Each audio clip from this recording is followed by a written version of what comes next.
The Festival by H.P. Lovecraft. I was far from home, and the spell of the eastern sea was upon me. In the twilight I heard it pounding on the rocks, and I knew it lay just over the hill where the twisting willows writhed against the clearing sky and the first stars of evening.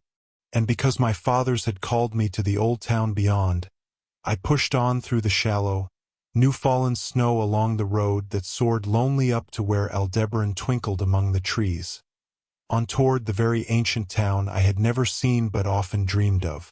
It was the Yuletide, that men call Christmas, though they know in their hearts it is older than Bethlehem and Babylon, older than Memphis and mankind. It was the Yuletide, and I had come at last to the ancient sea town where my people had dwelt and kept festival in the elder time when festival was forbidden, where also they had commanded their sons to keep festival once every century, that the memory of primal secrets might not be forgotten. Mine were an old people, and were old even when this land was settled 300 years before. And they were strange, because they had come as dark furtive folk from opiate southern gardens of orchids, and spoken another tongue before they learnt the tongue of the blue-eyed fishers. And now they were scattered, and shared only the rituals of mysteries that none living could understand. I was the only one who came back that night to the old fishing town as legend bade, for only the poor and the lonely remember. Then beyond the hill's crest I saw Kingsport outspread frostily in the gloaming. Snowy Kingsport with its ancient vanes and steeples, ridgepoles and chimney-pots, wharves and small bridges, willow trees and graveyards. Endless labyrinths of steep, narrow, crooked streets, and dizzy church-crowned central peak that time durst not touch. Ceaseless mazes of colonial houses piled and scattered at all angles and levels like a child's disordered blocks. Antiquity hovering on gray wings over winter. Whitened gables and gambrel roofs. Fanlights and small-paned windows one by one gleaming out in the cold dusk to join Orion and the archaic stars. And against the rotting wharves the sea pounded. The secretive, immemorial sea out of which the people had come in the elder time. Beside the road at its crest a still higher summit rose, bleak and windswept, and I saw that it was a burying ground where black gravestones stuck ghoulishly through the snow like the decayed fingernails of a gigantic corpse. The printless road was very lonely, and sometimes I thought I heard a distant horrible creaking as of a gibbet in the wind. They had hanged 4 kinsmen of mine for witchcraft in 1692, but I did not know just where. As the road wound down the seaward slope I listened for the merry sounds of a village at evening, but did not hear them. Then I thought of the season, and felt that these old Puritan folk might well have Christmas customs strange to me, and full of silent hearthside prayer. So after that I did not listen for merriment or look for wayfarers, but kept on down past the hushed lighted farmhouses and shadowy stone walls to where the signs of ancient shops and sea taverns creaked in the salt breeze, and the grotesque knockers of pillared doorways glistened along deserted, unpaved lanes in the light of little curtained windows. I had seen maps of the town, and knew where to find the home of my people. It was told that I should be known and welcomed, for village legend lives long. So I hastened through Back Street to Circle Court, and across the fresh snow on the one full flagstone pavement in the town, to where Green Lane leads off behind the market house. The old maps still held good, and I had no trouble, though at Arkham they must have lied when they said the trolleys ran to this place, since I saw not a wire overhead. Snow would have hid the rails in any case.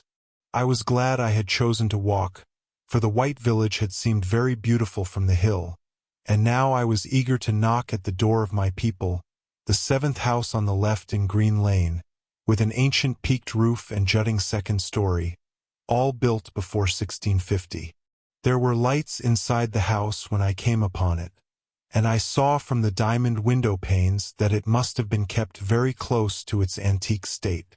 The upper part overhung the narrow grass-grown street and nearly met the overhanging part of the house opposite, so that I was almost in a tunnel, with the low stone doorstep wholly free from snow. There was no sidewalk, but many houses had high doors reached by double flights of steps with iron railings. It was an odd scene, and because I was strange to New England I had never known its like before. Though it pleased me, I would have relished it better if there had been footprints in the snow, and people in the streets, and a few windows without drawn curtains. When I sounded the archaic iron knocker I was half afraid. Some fear had been gathering in me, perhaps because of the strangeness of my heritage, and the bleakness of the evening, and the queerness of the silence in that aged town of curious customs. And when my knock was answered I was fully afraid, because I had not heard any footsteps before the door creaked open. But I was not afraid long, for the gowned, slippered old man in the doorway had a bland face that reassured me, and though he made signs that he was dumb, he wrote a quaint and ancient welcome with the stylus and wax tablet he carried.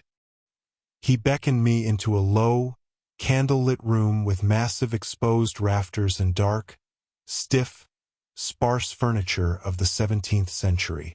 The past was vivid there, for not an attribute was missing. There was a cavernous fireplace and a spinning wheel at which a bent old woman in loose wrapper and deep poke bonnet sat back toward me, silently spinning despite the festive season. An indefinite dampness seemed upon the place, and I marveled that no fire should be blazing. The high-backed settle faced the row of curtained windows at the left, and seemed to be occupied, though I was not sure. I did not like everything about what I saw, and felt again the fear I had had. This fear grew stronger from what had before lessened it, for the more I looked at the old man's bland face, the more its very blandness terrified me. The eyes never moved, and the skin was too like wax. Finally I was sure it was not a face at all, but a fiendishly cunning mask. But the flabby hands, curiously gloved, wrote genially on the tablet and told me I must wait a while before I could be led to the place of festival. Pointing to a chair, table, and pile of books, the old man now left the room, and when I sat down to read I saw that the books were hoary and moldy, and that they included old Morster's Wild Marvels of Science, the terrible Saggicismus Triumphatus of Joseph Glanville, published in 1681, the shocking Demonolatria of Remigius, printed in 1595 at Lyons, and worst of all, the unmentionable Necronomicon of the mad Arab Abdul al-Hazard, in Olus Wormius' forbidden Latin translation. A book which I had never seen, but of which I had heard monstrous things whispered. No one spoke to me, but I could hear the creaking of signs in the wind outside, and the whir of the wheel as the bonnet old woman continued her silent spinning. I thought the room and the books and the people very morbid and disquieting, but because an old tradition of my father's had summoned me to strange feastings, I resolved to expect queer things. So I tried to read, and soon became tremblingly absorbed by something I found in that accursed Necronomicon. A thought and a legend too hideous for sanity or consciousness. But I disliked it when I fancied I heard the closing of one of the windows that the settle faced, as if it had been stealthily opened. It had seemed to follow a whirring that was not of the old woman's spinning wheel. This was not much, though, for the old woman was spinning very hard, and the aged clock had been striking. After that I lost the feeling that there were persons on the settle, and was reading intently and shudderingly when the old man came back booted and dressed in a loose antique costume, and sat down on that very bench so that I could not see him. It was certainly nervous waiting, and the blasphemous book in my hands made it doubly so. When 11 struck, however, the old man stood up, glided to a massive carved chest in a corner, and got 2 hooded cloaks, one of which he donned, and the other of which he draped round the old woman, who was ceasing her monotonous spinning. Then they both started for the outer door, the woman lamely creeping, and the old man, after picking up the very book I had been reading, beckoning me as he drew his hood over that unmoving face or mask. We went out into the moonless and tortuous network of that incredibly ancient town.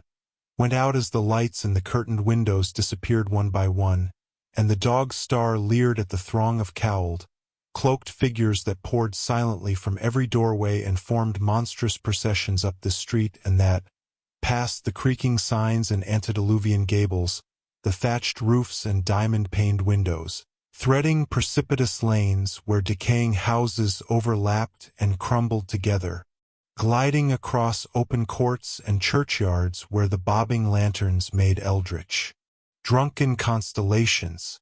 Amid these hushed throngs I followed my voiceless guides, jostled by elbows that seemed preternaturally soft, and pressed by chests and stomachs that seemed abnormally pulpy, but seeing never a face and hearing never a word.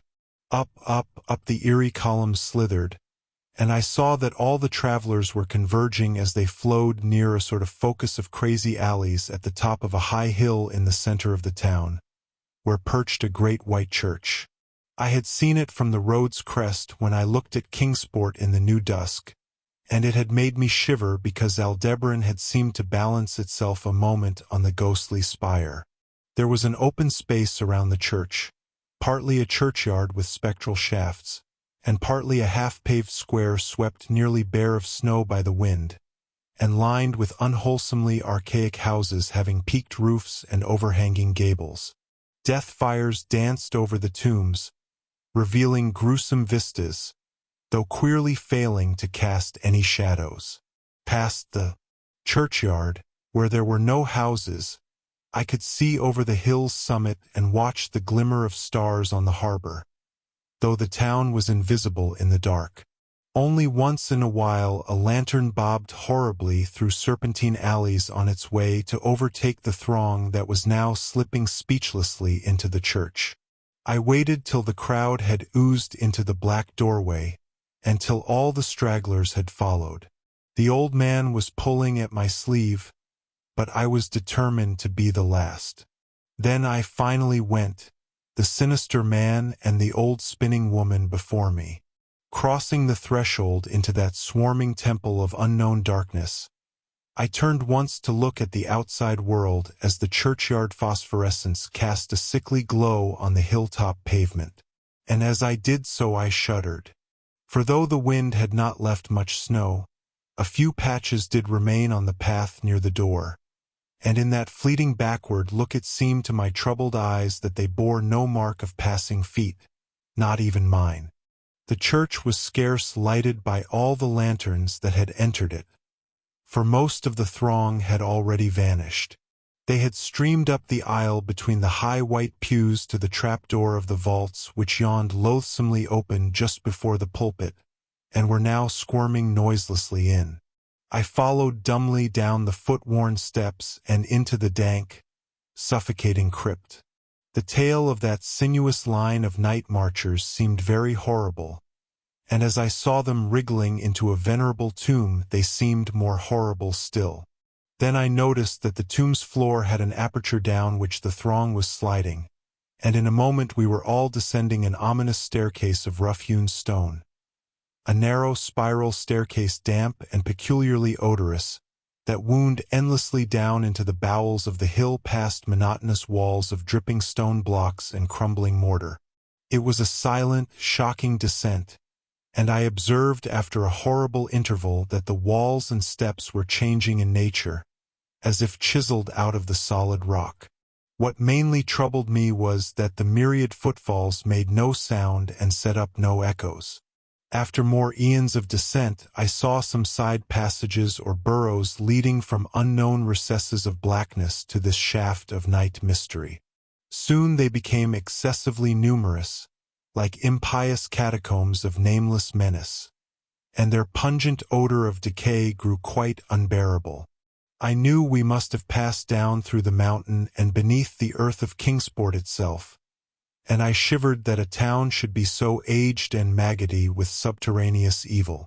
Then I saw the lurid shimmering of pale light, and heard the insidious lapping of sunless waters. Again I shivered, for I did not like the things that the night had brought, and wished bitterly that no forefather had summoned me to this primal rite. As the steps and the passage grew broader, I heard another sound, the thin, whining mockery of a feeble flute, and suddenly there spread out before me the boundless vista of an inner world. A vast fungus shore litten by a belching column of sick greenish flame and washed by a wide oily river that flowed from abysses frightful and unsuspected to join the blackest gulfs of immemorial ocean. Fainting and gasping, I looked at that unhallowed Erebus of Titan toadstools, leprous fire and slimy water, and saw the cloaked throngs forming a semicircle around the blazing pillar. It was the Yule rite, older than man and fated to survive him, the primal rite of the solstice and of spring's promise beyond the snows, the rite of fire and evergreen, light and music. And in the Stygian grotto I saw them do the rite, and adore the sick pillar of flame, and throw into the water handfuls gouged out of the viscous vegetation which glittered green in the chlorotic glare. I saw this, and I saw something amorphously squatted far away from the light, piping noisomely on a flute, and as the thing piped I thought I heard noxious muffled flutterings in the foetid darkness where I could not see. But what frightened me most was that flaming column, spouting volcanically from depths profound and inconceivable, casting no shadows as healthy flame should, and coating the nitrous stone above with a nasty, venomous verdigris. For in all that seething combustion no warmth lay, but only the clamminess of death and corruption. The man who had brought me now squirmed to a point directly beside the hideous flame, and made stiff ceremonial motions to the semicircle he faced. At certain stages of the ritual they did groveling obeisance, especially when he held above his head that abhorrent Necronomicon he had taken with him, and I shared all the obeisances because I had been summoned to this festival by the writings of my forefathers. Then the old man made a signal to the half-seen flute player in the darkness, which player thereupon changed its feeble drone to a scarce louder drone in another key, precipitating as it did so a horror unthinkable and unexpected. At this horror I sank nearly to the lichened earth, transfixed with a dread not of this nor any world, but only of the mad spaces between the stars. Out of the unimaginable blackness beyond the gangrenous glare of that cold flame, out of the Tartarian leagues through which that oily river rolled uncanny, unheard, and unsuspected, there flopped rhythmically a horde of tame, trained, hybrid winged things that no sound I could ever wholly grasp, or sound brain ever wholly remember. They were not altogether crows, nor moles, nor buzzards, nor ants, nor vampire bats, nor decomposed human beings, but something I cannot and must not recall. They flopped limply along, half with their webbed feet and half with their membranous wings, and as they reached the throng of celebrants the cowled figures seized and mounted them, and rode off one by one along the reaches of that unlighted river, into pits and galleries of panic where poisoned springs feed frightful and undiscoverable cataracts. The old spinning woman had gone with the throng, and the old man remained only because I had refused when he motioned me to seize an animal and ride like the rest. I saw when I staggered to my feet that the amorphous flute player had rolled out of sight, but that two of the beasts were patiently standing by. As I hung back, the old man produced his stylus and tablet and wrote that he was the true deputy of my fathers who had founded the Yule worship in this ancient place, that it had been decreed I should come back, and that the most secret mysteries were yet to be performed. He wrote this in a very ancient hand, and when I still hesitated he pulled from his loose robe a seal ring and a watch, both with my family arms, to prove that he was what he said. But it was a hideous proof, because I knew from old papers that that watch had been buried with my great-great-great-great-grandfather in 1698. Presently the old man drew back his hood and pointed to the family resemblance in his face, but I only shuddered, because I was sure that the face was merely a devilish waxen mask. The flopping animals were now scratching restlessly at the lichens, and I saw that the old man was nearly as restless himself. When one of the things began to waddle and edge away, he turned quickly to stop it, so that the suddenness of his motion dislodged the waxen mask from what should have been his head. And then, because that nightmare's position barred me from the stone staircase down which we had come, I flung myself into the oily underground river that bubbled somewhere to the caves of the sea. Flung myself into that putrescent juice of earth's inner horrors before the madness of my screams could bring down upon me all the charnel legions these pest gulfs might conceal. At the hospital they told me I had been found half-frozen in Kingsport harbor at dawn, clinging to the drifting spar that accident sent to save me. They told me I had taken the wrong fork of the hill road the night before and fallen over the cliffs at Orange Point, a thing they deduced from prints found in the snow. There was nothing I could say, because everything was wrong. Everything was wrong, with the broad window shewing a sea of roofs in which only about 1 in 5 was ancient, and the sound of trolleys and motors in the streets below. They insisted that this was Kingsport, and I could not deny it. When I went delirious at hearing that the hospital stood near the old churchyard on Central Hill, they sent me to St. Mary's Hospital in Arkham, where I could have better care. I liked it there, for the doctors were broad-minded, and even lent me their influence in obtaining the carefully sheltered copy of Alhazard's objectionable Necronomicon from the library of Miskatonic University. They said something about a psychosis, and agreed I had better get any harassing obsessions off my mind.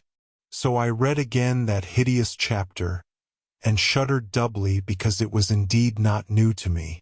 I had seen it before, let footprints tell what they might, and where it was I had seen it were best forgotten. There was no one, in waking hours, who could remind me of it, but my dreams are filled with terror because of phrases I dare not quote. I dare quote only one paragraph, put into such English as I can make from the awkward Low Latin. The nethermost caverns, wrote the mad Arab, are not for the fathoming of eyes that see, for their marvels are strange and terrific. Cursed the ground where dead thoughts live new and oddly bodied, and evil the mind that is held by no head. Wisely did Ibn Shakabo say, that happy is the tomb where no wizard hath lain, and happy the town at night whose wizards are all ashes. For it is of old rumor that the soul of the devil-bought hastes not from his charnel clay, but fats and instructs the very worm that gnaws, till out of corruption horrid life springs, and the dull scavengers of earth wax crafty to vex it and swell monstrous to plague it. Great holes secretly are digged where earth's pores ought to suffice, and things have learnt to walk that ought to crawl.